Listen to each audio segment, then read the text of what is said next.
very high, ownership of smartphones at 77%. It gives you a snapshot of what the students are doing. But that's North America. What about somewhere closer to home? Well, I have to cross the ditch for that. The National Student Survey in Australia last year identified that 87% of students, first-year students from a cohort of n equals 18,000 from every university in Australia, first year, that's 10% above Americans. So 87% own smartphones. They found out in this report last year that 31% have tablets. Incidentally, the US was 39%, so just for comparison. What do they do when they're on the network? And this university has been measuring network traffic for some time now.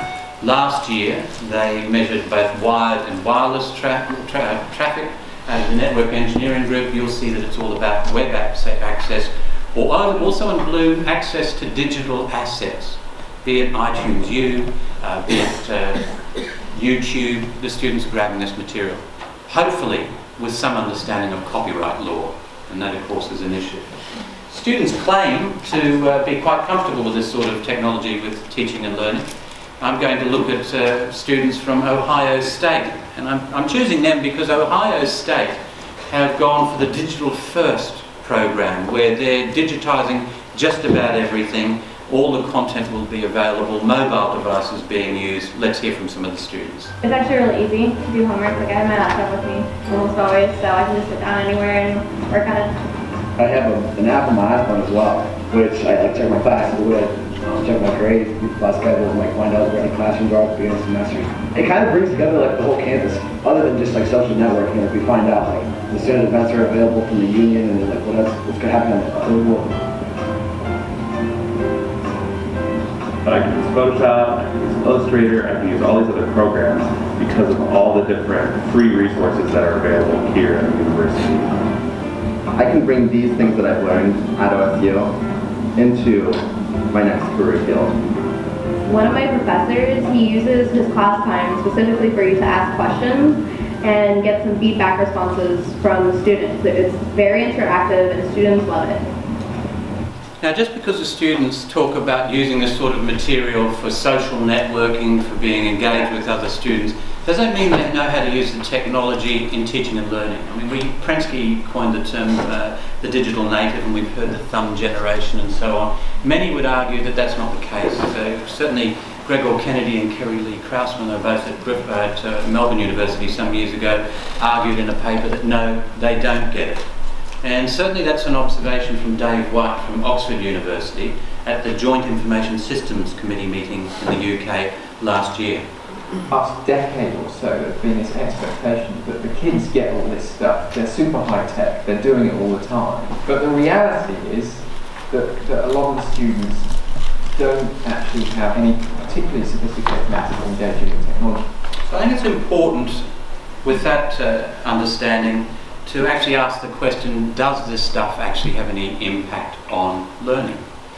And there's a good body of research that says it does. Certainly only this year in the Proceedings of the National Academy of Sciences, the University of Washington released a paper that looked at students in a science, maths, STEM disciplines, and found that 34 students out of 100 will typically fail in just lectures, whereas 22 will fail if active learning is used. There's my one-line summary of that paper. Feel free to download it and review it yourself.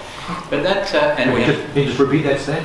That stat: 34 will fail if just lectured, 22 if active learning is involved. In other words, access to the content beforehand, not just the lectures. And I've given you the URL to the paper, so by all means download that. It reinforces work in the same discipline areas from the University of British Columbia in 2011. It's interesting that in a large group of engineering students who were studying physics, this paper looks at the control group that only attended lectures in blue, and the folks who used deliberate practice, to use the pedagogical buzzword, in green, were given access to podcasts and material beforehand and then attended the lectures. What we're measuring here is test score. And you might note that students who are using the deliberate practice method in the experimental group achieve much higher. Now, I'm speaking to business educators here. There's probably some economists in the group. Do we have any economists here? Well, they could have told us about the Hawthorne effect. So post-World War II, the study looked at changing any variable in production, and what they found is you change anything and production would increase. And I think that's a fair enough assessment, that perhaps this is just the Hawthorne effect. But if that's the case, why the hell aren't we changing things more often, one might ask? Well, let's move on. Content.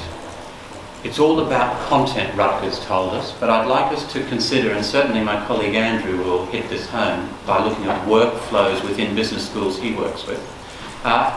Creating content is hugely important with these devices. But if we just look at content alone, e-books, apps and open educational resources are the three areas I'd like to look at. And I'll start with apps. Now, you've read the summary of what this presentation is all about. I'm not going to get up and demonstrate 1,000 apps. I'm going to talk about what folks are doing, and hopefully Andrew will show you some apps. In fact, he will be showing you some apps. Now, a number of folks like QUT Business School have decided that despite there being hundreds of thousands of apps, they needed to write their own. And we're seeing a lot of apps being developed, a lot being developed here. AUT across the road doing some great app development as well. But this ties into the learning management system, allows quizzing, allows an e-portfolio essentially for the students, so some great work. I'm seeing other folks in other disciplines use the iPad for assessment, and that's hugely important. In this case at the University of Adelaide in anatomy, the lecturer Mario Ricci has essentially just created fillable PDFs on his PC that will work on the iPad so the tutor can grade the students in real time in their anatomy prac. Why is this important? Well, what happens here is he clicks a button and that is exported as a PDF and sent via email to the student before they leave the North Terrace campus at Adelaide.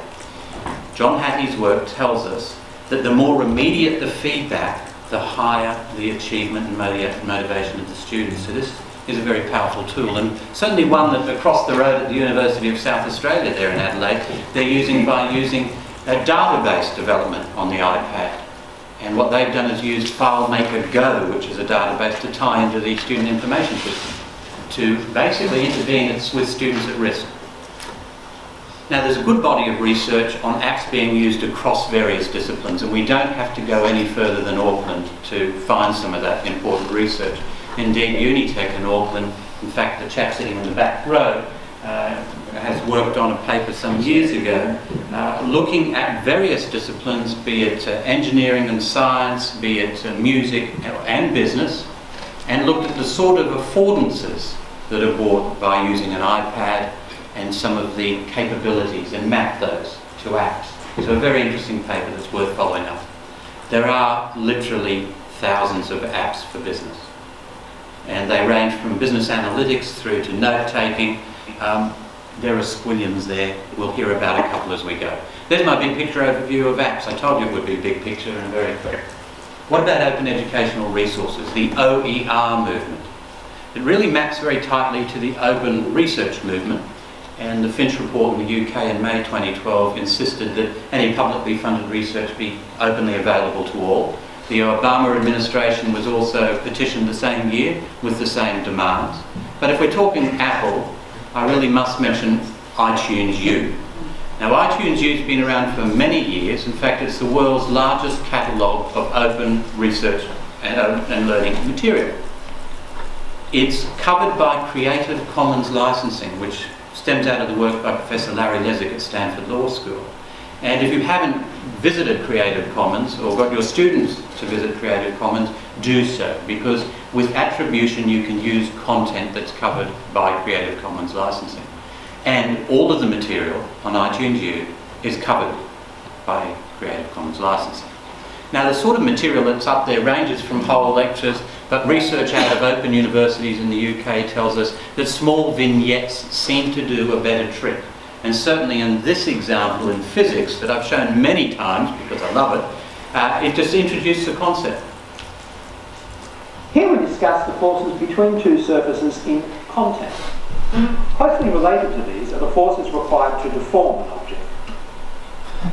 We have the advantage that we can feel contact forces almost directly. Contact forces arise from electrical interaction and quantum physics, but that's another story. I'm sure you're all willing to lie on a bed of nails for your students, full points to physics at the University of New South Wales. But a number of disciplines are going with iTunes U to deliver the material. Andrew will talk more specifically about it, but just one example is CQ University in Rockhampton in Queensland, where the whole law cohort are given iPads and all of the content is delivered on iTunes U. And what I've discovered is there's actually quite a good body of work around this, particularly law and business law, from folks like CQ University, or if I look at Australia, La Trobe University is putting a lot of material up there, well worth chasing up. And students like to have material in multiple sources and formats.